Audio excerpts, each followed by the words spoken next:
Can you guess what's arrived in the goldfish bowl?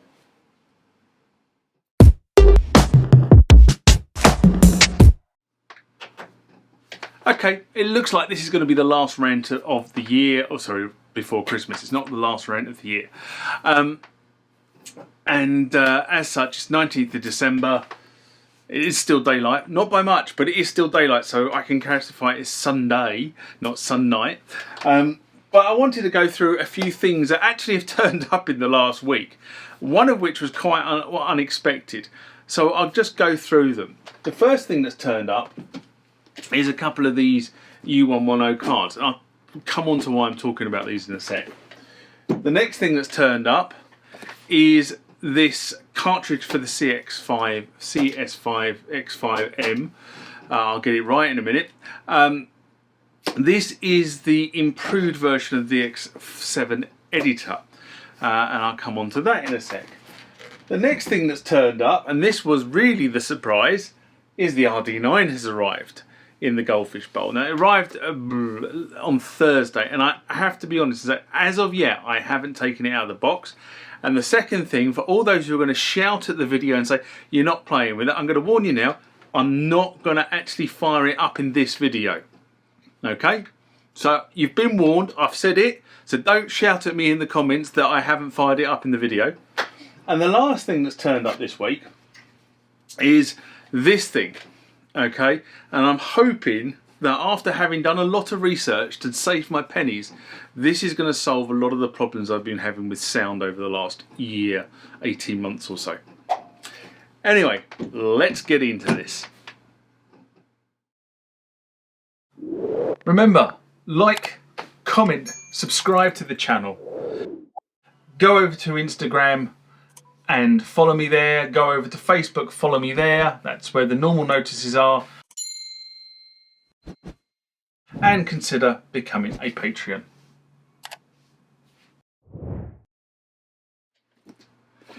Now, I got two of these U-110 cards came through, and why am I talking about these? You're going to say, it's old technology, John, and haven't you got them all already? And the answer is, yes, it is old technology, and yes, I have got all the 15 cards from the U-110 range, which is denoted by the serial number SN U-110 and a 2-digit prefix from 01 to 15.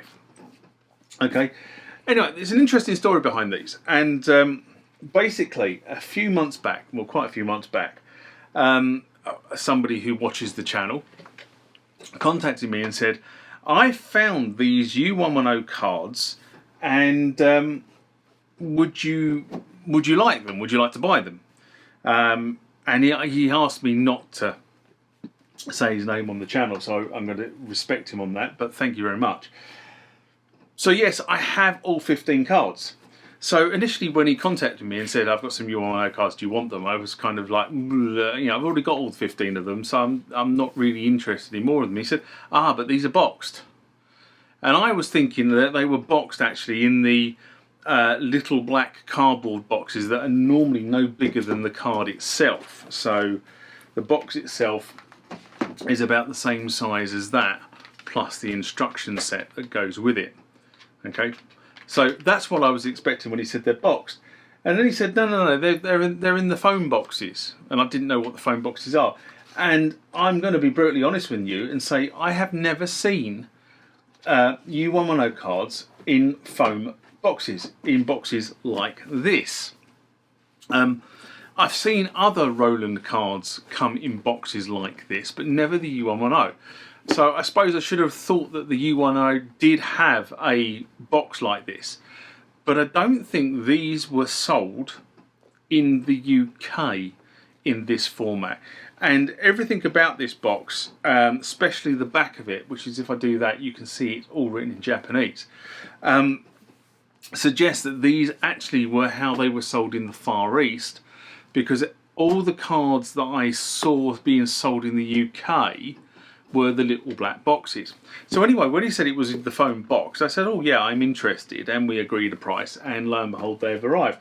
So I got two of these And the only reason I've got them is because they're in boxes, and they're far more, for me, collectible than having them just as the cards themselves. I've yet to test them because the U-110 is not here. Although there is I've got the U-20 there. Does the U-20 take that? Yeah, the U-20 takes these, doesn't it? There's me sort of like having to think about that. So I will give these a try in that over the Christmas period, and the boxes need a little bit of a clean because they've been stored, they're all dusty and whatever. But I thought that was really interesting, and what's even more interesting is this guy contacted me. Oh God, it's got to be early September, late August. So it's kind of taken that long for these things to get to me, which I'm not too concerned about, to be honest, because he told me it was going to take a while for him to pack them up and do stuff. But they arrived last week, so I was really wrapped with that. Next we come on to the YRM304 card. And I've got the original DX7 voicing program for the CX5M. Actually, I have two of them. I've got one of them up for sale on eBay, and I will put a link to that in the description here if you want a copy of that cartridge. Because for some reason, I don't know quite how, but I've managed to acquire two of them. I managed to acquire two 102s and two 103s, and I don't know how I managed to do it, but I did. Somebody's already bought the 102 off me, but the 103 is still around. So if you've got a DX7 and a CX5M, it's not a bad way of programming your DX7. And again, this is the original one, comes with the instruction book and the cartridge, all still sealed. In fact, I'm not 100% sure this cartridge has actually been out of the polythene, but we shall see. The book doesn't look like it's been particularly well thumbed, if you know what I mean. It's a bit yellow, but it's not dog-eared. And I suppose a lot of you will probably say, well, if you've got the 103, why do you need the 304? And the answer is, I probably don't need the 304. But the 304 did make a lot of improvements to the way that the program operated. Specifically, most of these were around the interaction of the mouse in terms of being able to select things on screen and being able to change values on screen just using the mouse without having to refer back to the keyboard and keys. That seems to be a lot of the improvements here. The other main improvement here is that you can save, they've now made it so that you can save off to all media rather than just some media. Okay, so they made some changes. I think you could save to most before, but yeah, if I remember correctly, you have to go through a sequence to do it, and this just allows you to do it directly. So if you've got a memory card in the machine, or you've got the floppy disk attached to the machine, you can just write directly to those media sources. Doesn't that sound like a video for the future? I've got loads of stuff I want to do on the CX5M. I'm desperately hoping my life is going to calm down after Christmas and I can get round to making a few more of the videos I want to make. But we shall see. Anyway, that sounds like a future video, doesn't it? There is actually a very good reason why I'm sitting out in a jumper, because it is the 19th of December, and while the heater has been going while I was doing the setup for this video, the heater is not going now, and it is actually quite cold. Anyway, this is the Behringer RD-8, and I got this out just to see how it compares to the RD-9. And I'm going to be honest, I haven't even opened this yet. You know, most people would say, hang on a minute, it arrived on Thursday and you haven't opened it. And that's right, I haven't opened it. But this is probably the reason why most of you are watching the videos, to see what this thing looks like in its entirety. So there's the power supply. There's there. And let's just take this instrument out of its box. The instruction manual down the bottom there. There's side pieces, and now just you can see it hasn't been out of the box, but it's even sealed.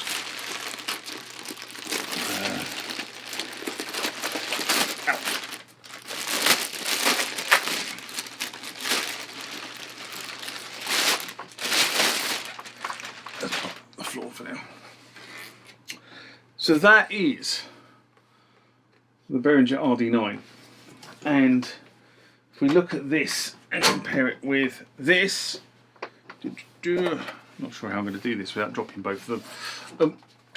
Actually, I've got to be honest and say they actually are just both of them quite heavy. They're decent. They've got a decent weight to them. But as you can see, apart from the fact that this one's white and this one's black, they're actually built in the same case, which is kind of what I wanted to see. I thought they were going to be built in the same case, but yes, they are built in the same case. So let's have a look. What does it feel like?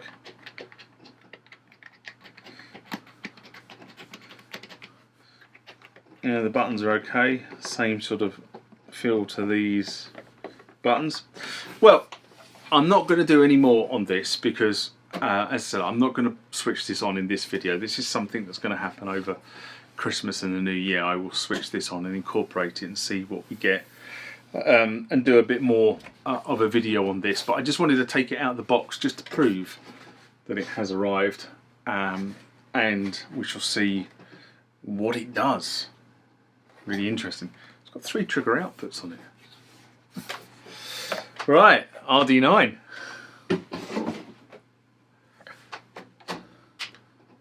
And the last new arrival I'm going to quickly talk about on this particular video is this thing. So, those who don't recognise this, this is a Zoom F8 field recorder. And one of the things I've been having real problems with is this microphone. The setup, when it works, works really well.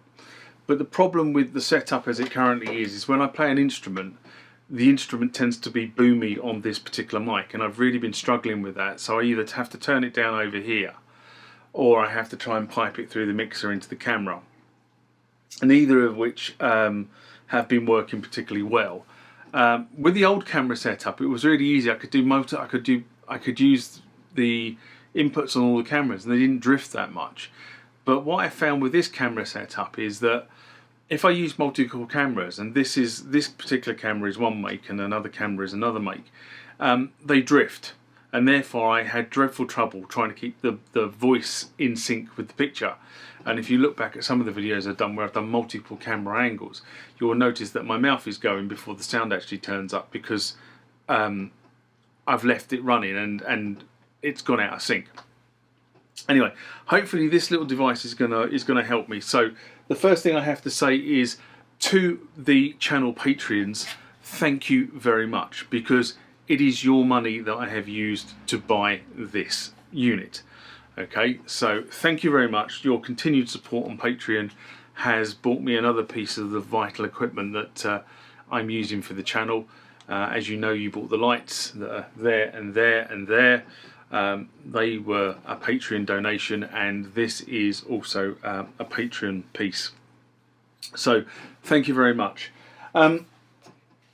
Now, why did I buy this? Well, a couple of reasons. Number one, I bought it in the Black Friday sale, so I got an extortionately good deal on it. In fact, I got nearly £100 off it, which was really good. Maybe it's going end of line, I don't know, but I still got £100 off this unit, which I thought was extremely good, and free shipping. So that was one of the reasons why I bought it. The second reason why I bought it is because this little unit, unlike some of its cheaper competitors, has built-in timecode. Now, if you're not into videoing or you're not into recording as much with multiple, how do I put this? If you're not used to recording with multiple things that need to have multiple time signatures on it, then you probably haven't really had to bother with timecode. Now, I know a lot of people on this channel are professional musicians, engineers and stuff like that, watch my videos, so they know what I'm talking about. But for those that don't know what it is, timecode is effectively a signal that is put onto the media when you record it, that tells everything exactly where each frame lines up in terms of across multiple devices. So if you're in the film industry, your sound engineer will be recording on a device like this. You'll have multiple people using cameras, and you want to make sure that all those cameras and the sound and everything else is in sync, so that when you come to actually sync it up in post, you don't have to spend hours looking for the point. Now that was originally the point of this thing. That's why you had a clapper board, because the clapper board put onto the sound, and also a visual marker on the video, or on the film as it was at the time, that the engineers in post could then use to sync the sound to the video. We've all gone digital now, and we expect that digital things will do digital things in digital ways, but in order for this camera and the sound to remain in sync, it really needs something called timecode. You don't have to have timecode, but it just makes it a lot easier in post, a lot faster to sync up the sound and the video, especially when you start using multiple cameras. And I intend to do a lot more multiple camera work this year, so getting something like this was really important. So that has a timecode generator and a timecode sync function. I've got a timecode generator that's going to be attached to the camera, and therefore hopefully I can sync the two up really quickly in post. The second reason why I bought this unit is because it does actually have 8 inputs, so 4 on either side of that. Okay, and those inputs, you can either run them as stereo pairs or you can run them as mono inputs. And when I was doing the tallying up, I actually thought I probably only need 5 or 6. So I did look at the smaller version of this, and then I thought, actually, you know what, probably having the 2 extra ones is probably not a bad idea. So you're going to say, why do I need 8 inputs for this? Well, my intention is to have a stereo mic up here. Okay, so that stereo mic will be above my head somewhere in the shot, or somewhere just out of shot, and that will record my voice. I also intend to have a secondary mic somewhere that will also record my voice. That won't be a stereo mic, that will be a mono mic, but that then just makes sure that my voice is being correctly recorded. So that's 3 inputs gone straight away. The second, then I will want, when I'm demonstrating instruments, I want to be able to put the sound of the instrument straight onto the track and not have to come through the speakers.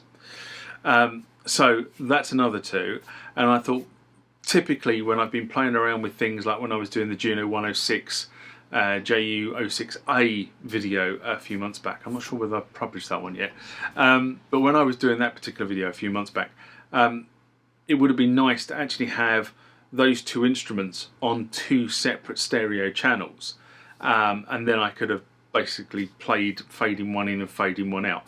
As it was, I wasn't in that situation. I had both coming through the mixers, both going through the speakers, and then coming through this microphone you see. So this is really sort of just me cleaning up. So that's 3 plus another 4, which makes 7, so I'm on to 8. So that was the reason why I got an 8 input device. Just turning my notes over. So that leaves 1 track free, or maybe it doesn't leave 1 track free. It all depends on what I'm doing, but it gives me hopefully enough inputs to allow me to separate the sound out and actually bring the sound back in post in different ways. Plus the fact that this has a number of filters and devices and things like I can't think what they call it now, clipping, where it's effectively squashes the signal so you don't actually clip, which is a really good feature, and it's something that for an amateur videographer like me, who's not a professional, and when you set this stuff up, so I set this up to record, I don't want to go back and be playing with the microphone, so you can set the limiters and the compressors on this thing to do that for you. So that was the other thing. Next thing, good clear interface. It's not plugged on at the moment, but that actually is a very, very clear interface, and you can see it at multiple angles. So I intend for this to probably be sitting just out shot over here if I'm in the workshop, or just out shot in the Goldfish Bowl, or just out shot in the new studio, which I will tell you about shortly. By the way, I'm still broke. This is all being done on best endeavours and very generous people who are around me. And then the last thing, which is probably is the fact that this thing has an individual gain pot for every channel that you can visually adjust very quickly, even with my fat fingers. So anyway, that was a list of the new arrivals in this week's Rant. And it's not really a rant, but it was just a catch up with you guys. There are some videos coming onto the channel next week, which hopefully you should like. These are the rants that have been kicking around in post-production for weeks, waiting for me to get my strength back to do. I keep saying on the channel, every time I seem to get a bug, it just floors me at the moment, which I think is my body telling me I need to probably slow down a bit and take it easy. It hasn't been a particularly easy year. I thought this was going to be the year of healing. It hasn't been a particularly easy year, I have to be honest, for various reasons. And my body is probably telling me I need to take a break. We did manage to get away, me and the housemates managed to get away in the sort of late summer to have a bit of a rest, but we haven't really been able to go and sit on the beach in blazing hot sun and drink cocktails all day. So yeah, my body's probably telling me I need to take it a little bit easier. So I'm just about to leave work, and I won't go back to work now till the new year, so that's pretty good. So nice long break for me over Christmas. Anyway, thank you for watching the channel this year. There will be another video before the end, or other videos before the end of the year, so I won't wish you a happy new year yet, but I will say live long and prosper. Bye bye.